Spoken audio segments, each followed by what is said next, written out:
Hey all, Jason Levon, priest at St. Luke's Episcopal Church in Milwaukee, Wisconsin. Welcome to another Pause and Pray. I spent last Monday up in Oshkosh, Wisconsin at the EAA Air Show with my 3-year-old grandson Guguts. It was a blast. And over lunch we found this great Mexican food truck, and we were sitting down at a picnic table outside waiting for our food, and it was so crowded, and we noticed this young family that was in line behind us, a mom and dad and 3 little boys, 7 and under, we found out. And we offered to share our picnic table with them outside, so we all ate lunch together. And it was a delight to have lunch with them. And they kept noticing and commenting on how gentle and calm Guguts is. And they were like, man, you're so lucky that he's 3 and just so gentle and calm and good. And the mom said, these 3 at home, it's a holy horror sometimes.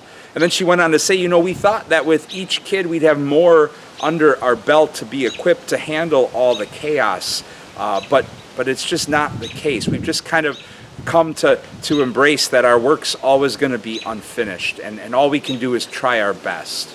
They were more than trying their best. It was just wonderful to have lunch with them, and they were so kind and hospitable, and just see how, the loving interaction between them all, and much of it stemming from their willingness to embrace the unfinished work of parenthood.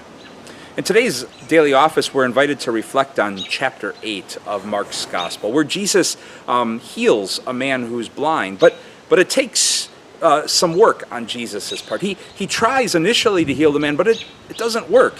His work isn't finished. The man can kind of see, but everything's blurry and cloudy. So Jesus comes back for a second attempt. It's nice to know that even God embraces unfinished work in the scriptures, because it's not just those wise parents at the air show who recognize that we all are unfinished if we're honest. And yet we all are embraced by God in our unfinishedness. And what a marvel that is to pause and to pray about, reflecting on how we come to experience that holy embrace in all of our unfinishedness.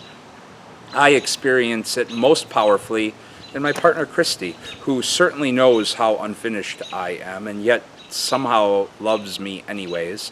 I also experience it in a beautiful way in the people I'm blessed to serve here at St. Luke's. Not only do they put up with my unfinishedness, but they recognize and celebrate that this community of faith is unfinished, and see that as a good thing, because God's got so much more work to do through us and with us.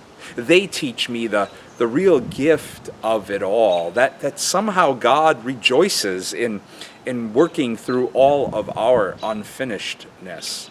And maybe in that we can find the grace to be a bit more okay with the fact that we are all unfinished, and embrace a bit more deeply the beautiful work God is able to do through our unfinishedness.